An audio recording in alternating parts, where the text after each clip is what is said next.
Welcome to the ISO Show, dispelling myths and sharing tips for success to improve your business with ISO standards, with your host, Mel Blackmore.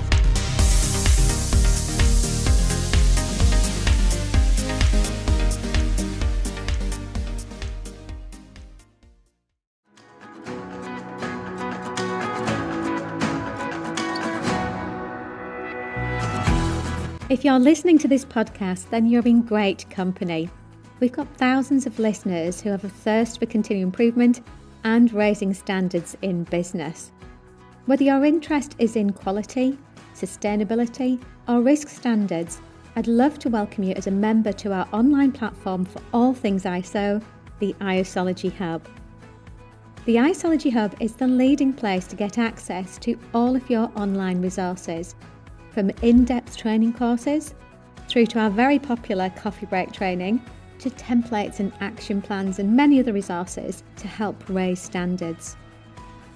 As a member, you get access to over 100 courses, taking you from learner to practitioner to leader. The ISOlogy Hub has all the resources that you need, which will really help to make your life easier and to help improve compliance in those business critical areas. So if you'd like access to learning and compliance resources ranging from data privacy to environmental management, anti-bribery, business continuity, quality, health and safety, to name just but a few, the list is endless actually, then we'd love for you to come and join us. Just head over to the isologyhub.com.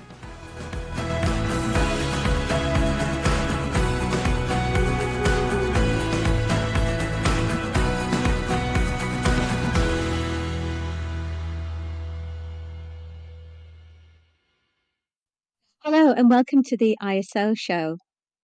Well, last year we were covering carbonology and their standards in a lot more detail, particularly in relation to carbon footprint verification and looking at carbon neutrality with the more recently added standard to the portfolio, ISO 14068. Now, we do get asked a lot of questions about offsetting. We know that there is a huge shortage of credible offsetting schemes here in the UK and in Europe.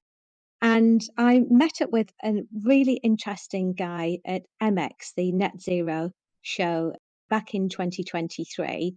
And he had a really fascinating story to tell. So I thought it would be brilliant to share his story with our ISO show listeners. So without further ado, I'm going to introduce Luke. Hi, Luke. Hey, Mel, how are you? Yeah, very well, thank you. Thanks very much for joining me today. So, Luke, just to introduce you very briefly then. So, Luke Baldwin is the co-founder and CEO of an organisation called Nature Broking. And ultimately, they're natural capital portfolio managers. So, they help with all things related to offsetting, nature restoration, and engagement with clients in order to be able to provide a portfolio for their carbon management, and looking at obviously with the highest integrity, nature-based solutions for offsetting. So great, Luke, thanks very much for joining us today. Would you like to just begin with, where it all began? Yeah, thank you so much for having me on the show. It's really nice to be able to talk to you. And of course, it's rather serendipitous when you meet someone, you sort of vaguely accost someone in a conference in the middle of the Excel Centre, which then leads to potentially really, really amazing conversations and even potentially working together. So thank you so much for having me on the show. I really appreciate it. So the first thing to clarify, because not many people know what natural capital is, but natural capital is the idea of creating value from nature. Now, there are arguments both ways of whether you should or shouldn't. Some people argue that nature is priceless and therefore can't be valued. But ultimately, what natural capital does is it encompasses all the things that we get from nature that we rely on. That could be the shelter in your house, all the way through to carbon offsets. And what we're trying to do is create solutions that fit for our clients, which directly involve nature predominantly. So just thought I'd give that update because it can sometimes get quite complicated, but going from there. So I guess a bit of the history of nature broking was around a couple of years ago. I sadly lost one of my friends in a mountaineering accident.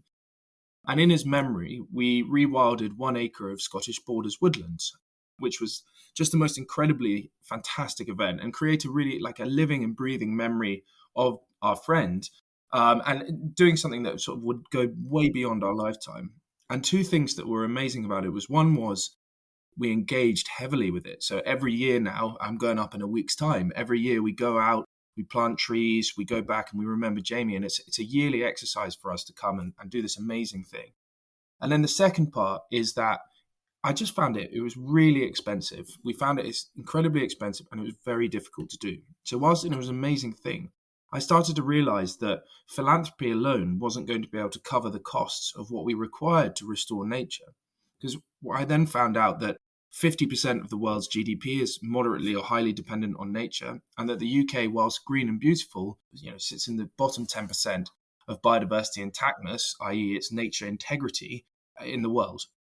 So that kind of sparked the idea. And then, of course, I met Andy, and Andy and I had the same views and the same ideas. And that really led us along this path, which has been hugely varied and very excitable, to what nature broking is today, which is based on essentially two major missions. The first mission is to help restore nature at scale, and the second is to help finance a transition to regenerative agriculture, which I'll touch on a bit later, through the sale of natural capital.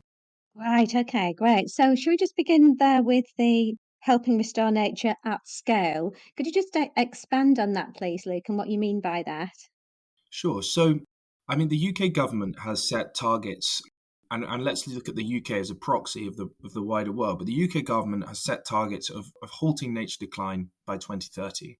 And then if we look at what they're looking to do, and then 2045, they're looking to increase nature. They're also got side tasks, which they agreed to at COP16, which is the Biodiversity Forum, not obviously the Climate Forum, COP28.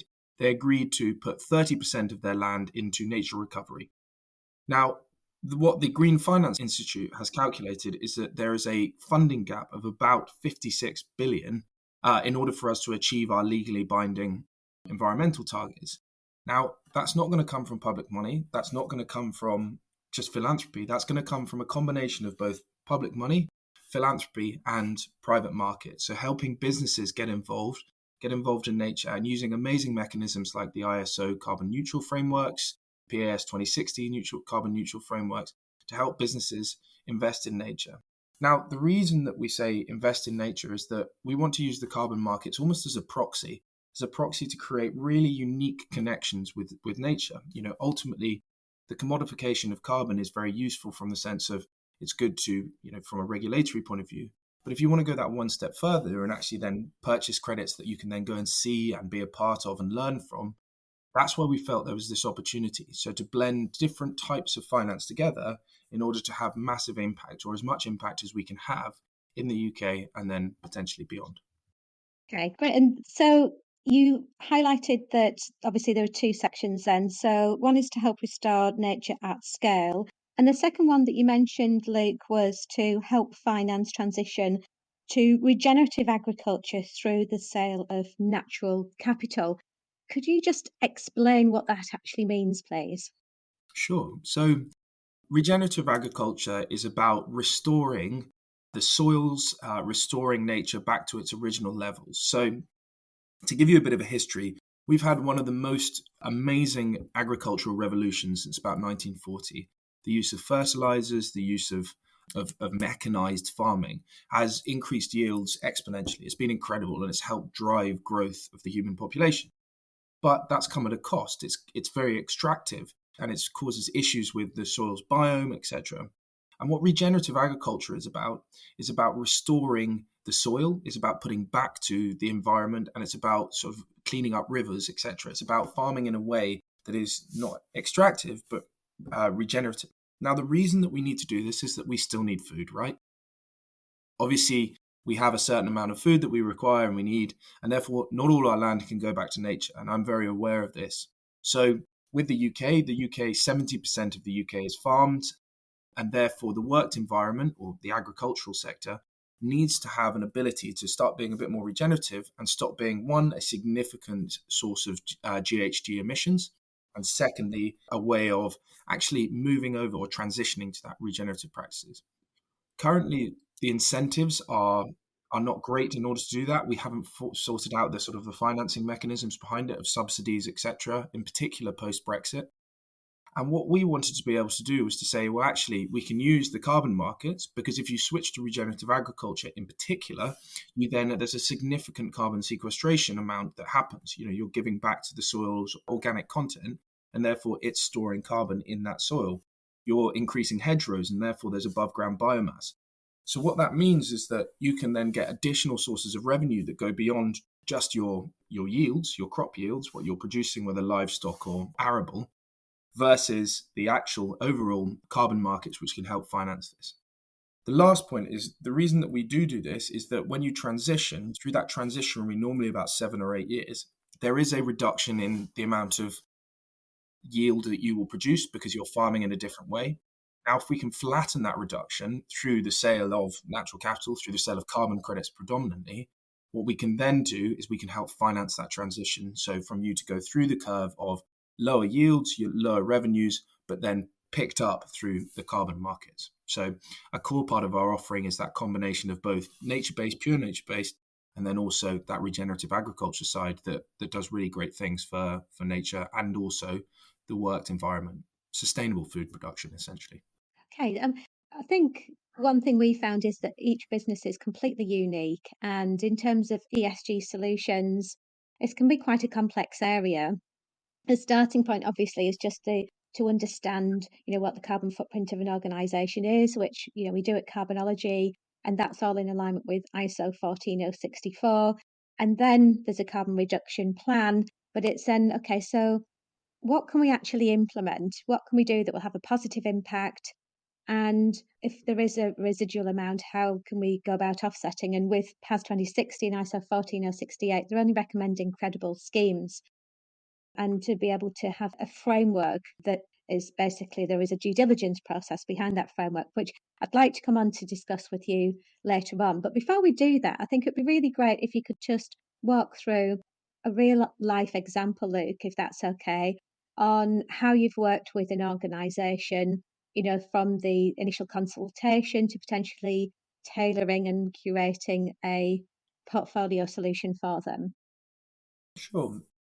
I think one of the key things is that whatever solution you choose, it has to be within the bounds of the business. Each business is different. If you're a wholly UK business, perhaps you want to buy those offsets from in the UK. Maybe you're a wholly international business with a side of UK, and therefore having the ability to tailor solutions towards what the client's need is something that really we see as a key offering.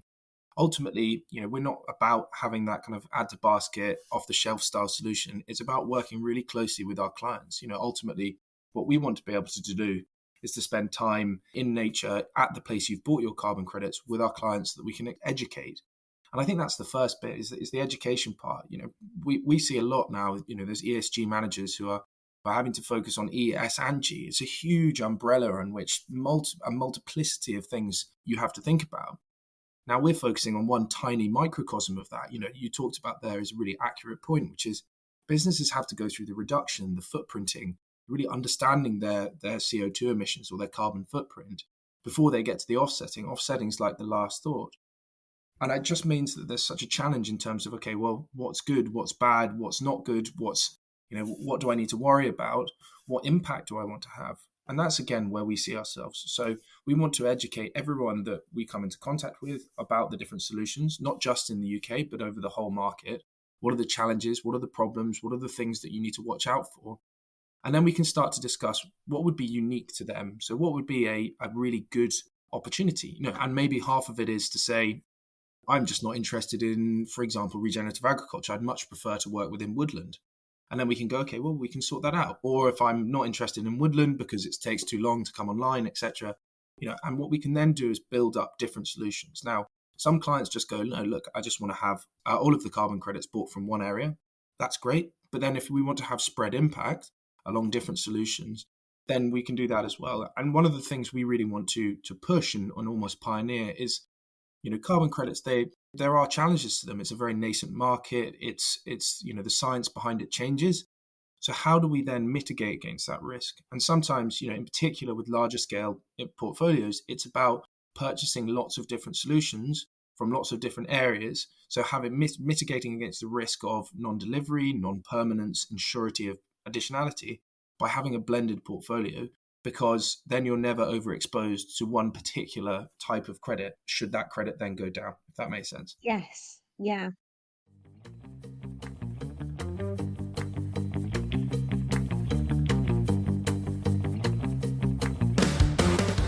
Are you new to ISO standards and want to know what it's all about? Or maybe your company has multiple ISO standards, but there's a lack of engagement and compliance.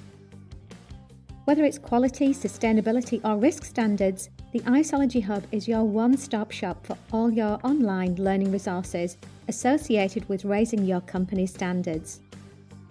From as little as £99 a month, you can have unlimited access to hundreds of online training courses and achieve certification for completion of courses along the way, which will take you from learner to practitioner to leader in no time. So what courses are in the Hub? Well, there are courses on everything a head of quality, sustainability, information security and health and safety would need to manage compliance and raise standards. With over 100 courses available to you, here are examples of just a few. ISO 9001 Internal Auditor, how to transition to the new ISO 27001 standard, the role of ESG in quality management, and how to integrate management systems. But it's not just courses in the Isology Hub. You can access templates, downloads, and action checklists to take your business to the next level. So why not try the Isology Hub today? Just click on the link at www.isologyhub.com and you'll get access to all our resources within minutes.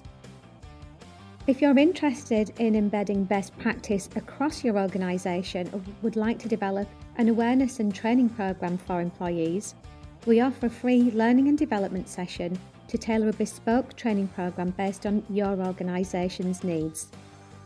So we'd love for you to join as an Isology Hub member. Just head over to isologyhub.com to get access to your unlimited training and compliance resources.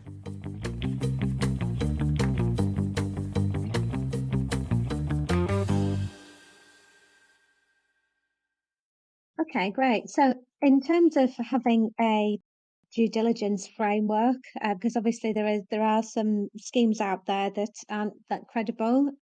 How do you kind of demonstrate that these are, legitimate offsetting schemes and programs, and that the whole infrastructure is a credible one?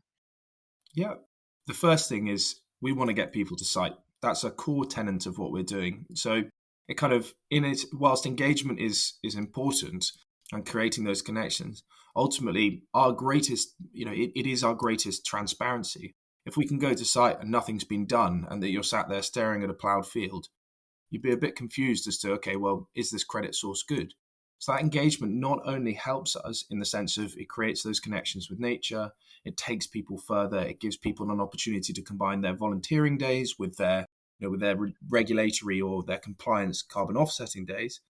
But what we can then do is say, well, look, ultimately we're being truly transparent. And part of what we do when we go out to site, part of those education process is saying, no, we want to go one step further than this. We want to actually tell you how the carbon code works within the framework of the project that you've bought. So I guess that's one element. The other element, of course, is due diligence in itself. And I think that we're starting to see a lot of frameworks come out. I mean, we see ratings agencies such as B0 and Silvera, etc., two companies that are doing significant amount of work in understanding what the potential risks of failure are, etc. They don't always work within a UK setting, and we've seen that. And so what we're looking at doing is creating frameworks that fit within the overall sort of market view. So ensuring that the credits are indeed high integrity. They have done everything to ensure that they are additional. This is only going to happen because of carbon finance, that there's no double counting. So this is not being used in multiple different schemes. There's no leakage. So making sure that one of the benefits of, for example, regenerative agriculture is that you're still farming, and therefore the risk of someone going and ploughing a field next door is limited. And then lastly, looking at that, no bad side effects. So essentially making sure that people aren't doing things that For example, someone gave me one recently, which is, go plow a field, and then that's your baseline when you've not plowed that field in 40 years, say.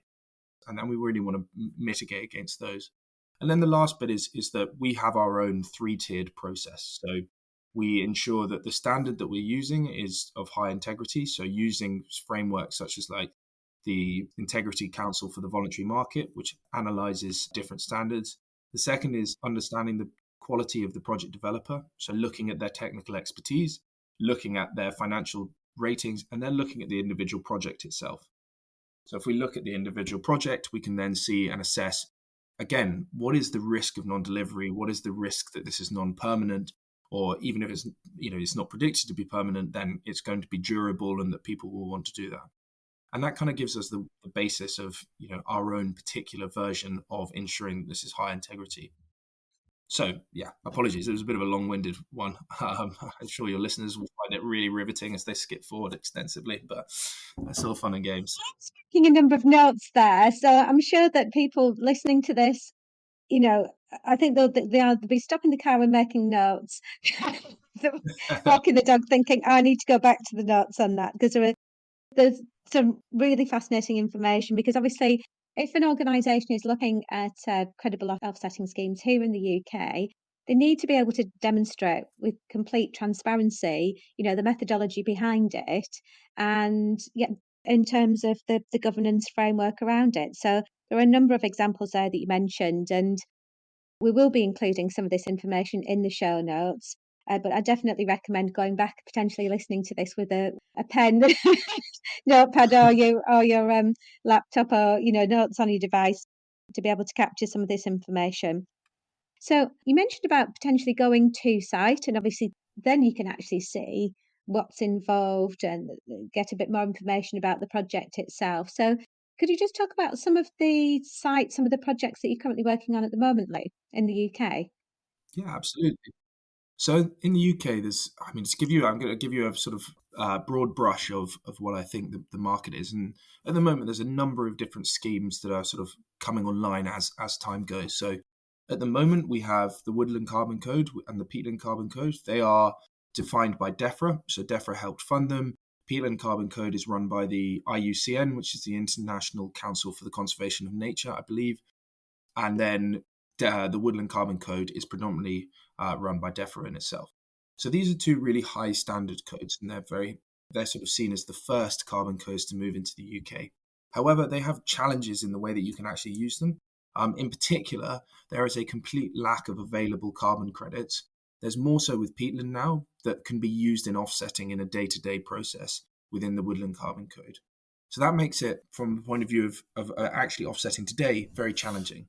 But that will change over time as more projects come online. Then we have other areas. So we have the likes of what we call there's other codes. So there's wilder carbon. For example, wilder carbon is a rewilding carbon code run out of the Wildlife Trust. Then you've got some other sort of touching upon Vera, which is obviously one of the biggest standards boards. They've got some projects done with their standards done up in Northumberland. But the one that we really are looking at the moment is called the UK Carbon Code of Conduct. And what the UK Carbon Code of Conduct is a regenerative agriculture code. So it focuses on analysing the full sequestration and full emissions potential of a whole landholding. So instead of focusing on a one subsector, what it does, it focuses on the whole landholding, and it calculates what the emissions potential is of that whole landholding, down to the amount of fuel used in a tractor, all the way through to the sequestration of the hedges, etc. And they use data from Cranfield University, Kent University, and others to really draw in that whole landholding view. And what that means is that you can get carbon credits relatively quickly because they're both a reduction and a removal carbon credit. So what they work on is on a normalized curve. So you get a linear amount of carbon credits year on year. And then what they do is every 5 years, they re-baseline.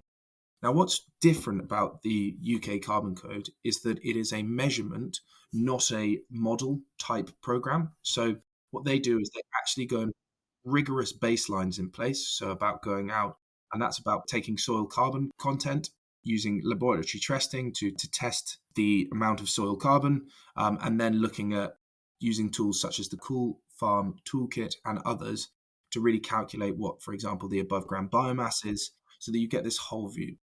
So to kind of draw that into life, there's a project which is called Bank Farm. Bank Farm's in Kent.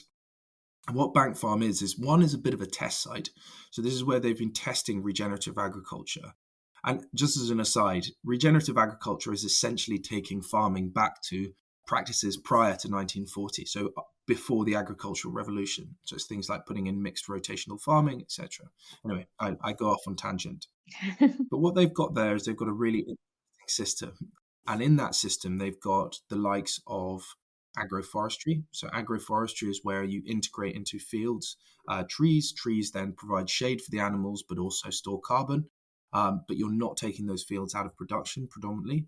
Then looking at things like using things called mob grazing. So mob grazing, I think, is really interesting. So it's about using herbivores to maximize the amount of carbon that's stored in the soil. Now, the way that you do that is if you leave cows in a field, they are quite big carbon emitters because of methane. But if you want to improve their carbon sequestration potential, what you can do is you move them around and you get them to graze really quickly on one small area of ground and then move on to the next area. So it's more in depth in terms of the amount of work that goes into it from an animal husbandry, but the carbon sequestration in particular in soil is really significant. So it gives huge opportunities. So that, in a nutshell, again, a very long-winded explanation, but nevertheless, on what some of the projects are that we work with. Fantastic. There are a number of factors there that I'd love to dive into it in more detail, but I think one in particular you were talking, about the UK Carbon Code is it's all about the measurements, and I think that is absolutely vital if we need to understand where we are now and where we need to be, and to be able to monitor and measure that progress, because otherwise we're not going to know from one year to the next if we are actually making progress, to that journey towards net zero. So yeah, and then I think just finally on the last note, I mean the thing that struck me that when you were talking about the management of agriculture and how I think that's definitely been depleted over many decades, is that this is a great opportunity, I believe, for the British economy to reinvest in this area so that we can get maximum value out of it, and hopefully creating more jobs and yeah, not only better for the environment but also for our economy as well, if the investments from the large corporates can go into the management of agriculture and the land across the UK. And hopefully, I know that obviously we have a lot of international listeners, that maybe some similar types of schemes and programs in other countries in Europe and further afield. So that's been absolutely fascinating. Thanks so much for sharing all of those insights into how nature broking are making a huge difference across certainly the offsetting market, but much more than that in terms of providing solutions when it comes to nature and agriculture here in the UK. We were talking briefly before we hit record about the trends within the carbon market. And I'd love to have another conversation with you about that, Luke, because obviously there's really useful information I think all organisations should be aware of if they're looking at going down the offsetting route, and if they're looking at reinvesting in nature. So yeah, I'd love to have you back onto the podcast if that's okay. That sounds fantastic. I'd love to come back anytime. Great. Okay. Well, thanks very much. And I look forward to speaking with you soon, Luke. Brilliant. Thanks so much for having me on, Mel. It's been an absolute pleasure. Great.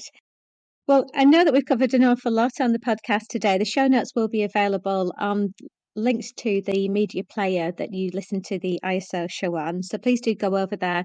We'll be including links to Nature Broking and how you can get access to their services in the show notes as well. So that's all for now, and I look forward to catching up with you on the next ISO show.